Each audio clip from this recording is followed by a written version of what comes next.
Hello, this is Jack from Fluency.com, and this is episode 26 of the Fluency podcast. Welcome to you. It is fantastic to have you here.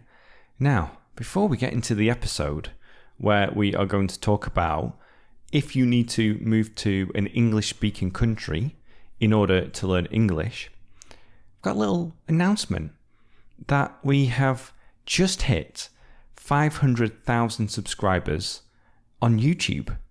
Now, this podcast episode is on all the podcast apps, but it's also on YouTube. So if you are watching this or listening to this on YouTube and you're not subscribed yet, come and join the party, which means come and join us, subscribe to the channel. And if you're listening on a podcast app, then search for Fluency, the same name as you see on this podcast, on YouTube, and subscribe and join that channel too. So the goal now, the next goal, I guess, is 1 million subscribers. I don't know when that's going to happen or if it's going to happen, but it would be fantastic if it did. And we're currently producing a lesson a week on YouTube, and then also some of those short videos too, 30-second or 45-second lessons on YouTube. Now, let's get back to the topic today, because this is something that a lot of learners ask me if they need to move to the US, the UK, or Ireland, Canada, etc., in order to learn English. And I think there are two important things here. Firstly, most people who live in a non-English speaking country cannot move to the UK or the US due to visa restrictions, and also in 2021, when I'm recording this, things are difficult for other reasons too. I'm sure you'll know what I am talking about. So this question is not always the easiest to answer, because for most people it's impossible to move to one of these countries. And right now it might even be impossible to go for one of those 6-week immersion courses. Okay, so that is out of the question, which means that it's not something you can do. It's not an option available to you. So I think that's the first thing to just realize, that, well, it's a silly question, or not a silly question, but it's a question that I'm asking where I can't actually do it if that is the case. So if, let's just say, yes, you do need to go to an English-speaking country, you can't do anyway. But the good news is this. Okay, are you ready for the good news? I know so many people who have reached a high level of English without moving to an English-speaking country. And I also know many people who live, for example, in our local area in North Carolina. They have come from different countries from all over the world, and their level of English is still basic or intermediate. So the key thing here, it's not about where you live, it's about what you do. It's not about where you live, it's about what you do. This is the most important thing to know, that it's about what you do, not where you live. And like I say, most people cannot at this time go to an English-speaking country. Now, you might be thinking, yes, but it's probably better, right, to go to an English-speaking country? Perhaps. In most cases, if you're going to do similar things, then yes, you're going to get more opportunities to practice your English and just to get that natural conversation when you're living, let's say, in London. Because when you go to the store, you're going to speak in English. When you're on a tube and somebody asks you a question, they're going to do it in English. When you join a club, and anything, if you go to work, etc., it's all going to be in English, which means that you'll have more opportunities to speak. But let's just say, I lived in Spain for 2 years, and my Spanish went from basic to pre-intermediate. When I moved to the US, in about 12 months, my Spanish went from pre-intermediate to upper intermediate. I made more progress in less time while living in America than when I did when I was living in Spain. And the reason is I did different things. I did things that actually made a difference, things that actually worked when I moved to the US. So when I was in Spain, I was teaching English as a second language.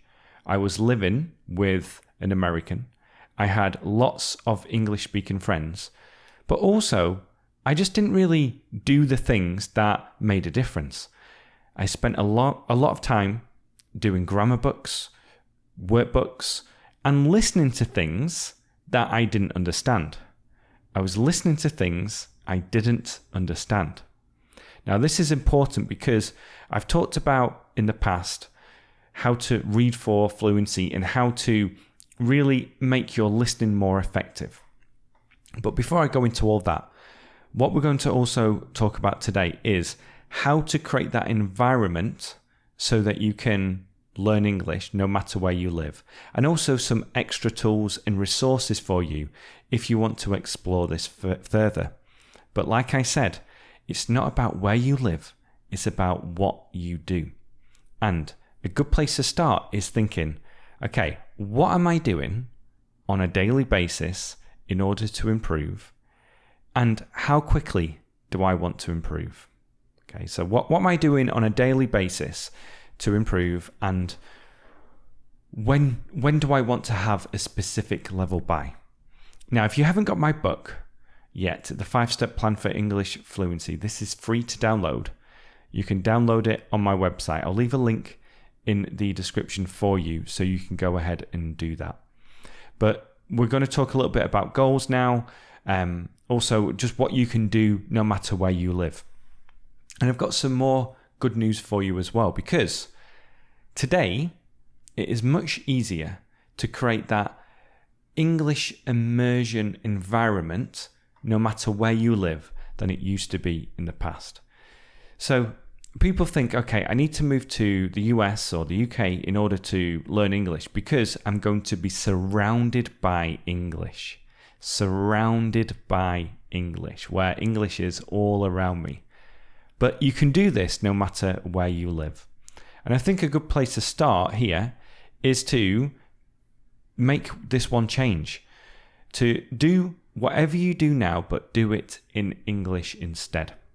And this is going to allow you to create that environment in which you're constantly listening and seeing and watching things in English. So I won't go into too much depth here. I've got an article on this. Again, I'll leave the link in the description. But basically, it's this: to watch the news in English, to listen to music in English, to listen to podcasts like this one in English, to read blogs or articles or newspapers in English, to watch television in English, to research new purchases or research anything you're interested in English, to learn in English, and to participate in discussions and debates in English too. So this is just one change you can make. A simple change, but it's going to take a little bit of getting used to, a little bit of time to become familiar with this. And then what you're doing here is you're immersing yourself in English no matter where you live. It's such a key thing to do because this is going to give you the input you need in order to get used to learning English. So that's step one. So just to summarize, so far, I've talked about how you don't need to move to an English-speaking country to reach a high level of English. I've known many people who have got there without doing this. And also, this isn't available for you right now. And the number one reason why people want to do this is to create the environment in which they are constantly exposing themselves to English, but also a way to get natural practice too. We'll talk about natural practice later. So the first step here is to create this English learning environment no matter where you live, which means changing the language of your devices into English, for example. And another thing you can do as well is just, if you like computer games, play them in English. There's been a couple of people who got in touch with me to say, the way I learned English was only through computer games. So I played lots of computer games and I did it in English. And then therefore, I just reached a high level because I was learning without thinking about grammar or anything else. I was just exposing myself to English and really wanting to know how to do it and how to use the right language because I wanted to get better at the computer game. So I'm sure you can think of all these different things that you do now, but do them in English instead. Now, let's talk about natural practice, because the other reason people want to move to an English-speaking country is to get that natural practice where you're constantly talking to people in English and having those conversations. And this is an important thing to focus on. Now, we'll also talk about ways you can improve your speaking without doing this, and I've done that in an episode before. Again, I'll leave a link to that episode in the description so then you can follow up on this. I'll just make a note of that now. But the natural practice thing, again, it's so much easier to do these days because we can do this online. We can find people online to speak to in English. And there are two main ways you can do this. You can get a teacher and pay a teacher for their time to speak to you in English. And then the second way is to join a language exchange. And again, due to the current crisis going on at the moment, the easiest way to do this is online too. So all you need to do, and I'll leave this again in the description for you, is to type in language exchange partner online and find somebody who wants to learn the language that you speak and also somebody who can speak English. So then what you're going to do, let's say you're from Russia, you can spend half an hour speaking in Russian to help your partner learn Russian. And then you can also spend half the time speaking in English so that you can practice your English. Now, this is just a way for you to make it free, so you don't have to spend money on an English teacher. But if you can afford it, consider hiring an English teacher so you can practice with them. And I'll leave a link to my favorite platform to do this. And this is an affiliate link. So if you decide to take lessons through this platform, then I will get a little commission, a small commission. But this is one of the best platforms to use. People use it and really like it. So I'll leave a link there. So far we have talked about how to immerse yourself in English, how to get natural practice. Those are the two main reasons to do it. But I also want to spend a little bit of time on how you can use specific techniques in order to improve your English in general, and how you can do this on your own. Because again, you can do this from anywhere in the world. Now, the first way is writing practice. And writing is such a great way to help you practice creating sentences in English in a way that isn't rushed. So you can take your time and do this. And I made a podcast episode on this. I'll leave a link to that. But basically what you're doing here is you're taking what you have learned so far, you are creating sentences, and you're getting feedback on this too. And there's a great tool for this. Check out the description for it, which will actually correct your grammar, correct your sentences when you make mistakes, not just the spelling, but your sentences. Now, the next way to do this is what I call the LRRC method. And this is where you take audio phrases in English and you repeat them out loud. You are working here on your pronunciation. You're working on all the sounds of English, intonation, rhythm, and stress, connected speech. You're working on your listening because you're listening to the phrases. You're working on your reading because you're reading them. And you're also working on your speaking. And you're working on your grammar. You're improving your grammar because the best way, in my opinion, to learn grammar is through sentences. That's how you're going to naturally acquire the grammar in a way that doesn't make you think about the rules all the time. So that grammar just becomes natural to you. So those are two methods that you can work on. There are other things like shadowing, where you can listen to audio in English and repeat it. In this way, you're not repeating single phrases, but you're just listening to somebody speak and you're repeating it. And it's a skill because you have to be able to listen and say what they're saying and continue listening and continue speaking. Just look up shadowing on YouTube and just to see some examples of this if you want to learn more about that. And then another method that you can use is what's called the sentence method. And this is very similar to the LRRC method. And I like to link these two together. So let's say you find a phrase that says, I'm excited about going to the party, okay? And you want to learn this phrase, but you also want to learn this over the long term. So what you can do is repeat this phrase several times, listen to how you say it, record it, and compare it to the original. Make changes so you improve in the way that you speak. But then what you can do is then repeat it today, tomorrow, in 4 days, 8 days, 16 days, etc. so that you memorize this phrase. And memorize isn't the right term here completely. It's more like you acquire this phrase. You internalize it so that you can just say this naturally. And getting that repetition means that you're going to acquire that phrase, the grammar and the vocabulary and everything else in a way where you can then repeat it naturally and you can use it flexibly. So this is a really powerful way to do that. Those are some of the techniques you can use from anywhere in the world. The idea here is to use methods that work. Because again, if people go to an English speaking country and they don't practice, they don't get lots of good input, and then they don't use these methods I've talked about, then they won't improve. But if you stay in the country you currently are living in now, and then you get lots of input, the right type of input too, you get natural practice, you do some shadowing, you do some mimic method or imitation method and sentence method, and then you do some writing, then I'm sure you're going to see some really good improvements. So again, it's not about where you live, it's about what you do.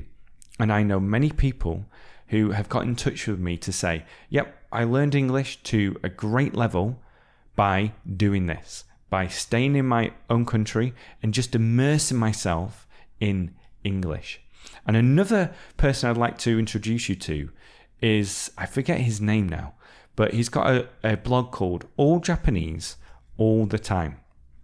And it's a really interesting blog because he talks about how he learned Japanese by listening a lot. He did it by listening a lot, and he did it with his headphones in. Now, he talks about 10,000 hours of listening, which is a lot. It's going to take you a long time to get there. But the key here is just to say, the more you do, the more you immerse yourself in the language from no matter where you live, the more you will improve.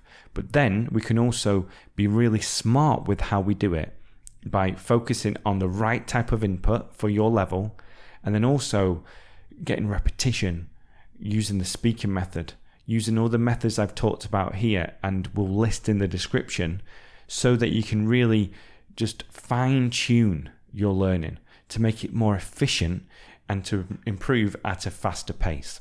And also, what you can do is try these different methods and see where your weaknesses are, which areas you need to improve, and really work on those areas so then you can become stronger there. Now, if you found this useful, then please share it with a friend. And I highly recommend going to that description. I've mentioned this a lot. I'm very aware that I have said the description probably 20 times. But this just allows you to go deeper into the different methods and things that I've talked about. And if you just do one thing, get my book, The 5-Step Plan for English Fluency. It's free to download. Just enter your email address and your name, and I'll send it to your inbox. Okay, thank you so much for watching this if you are on YouTube, or listening if you are on the podcast apps. And yeah, I'm so happy, 500,000 subscribers. It's great to have you here, and I look forward to giving you lessons over the next 12 months and beyond. Okay, speak to you soon. Bye-bye.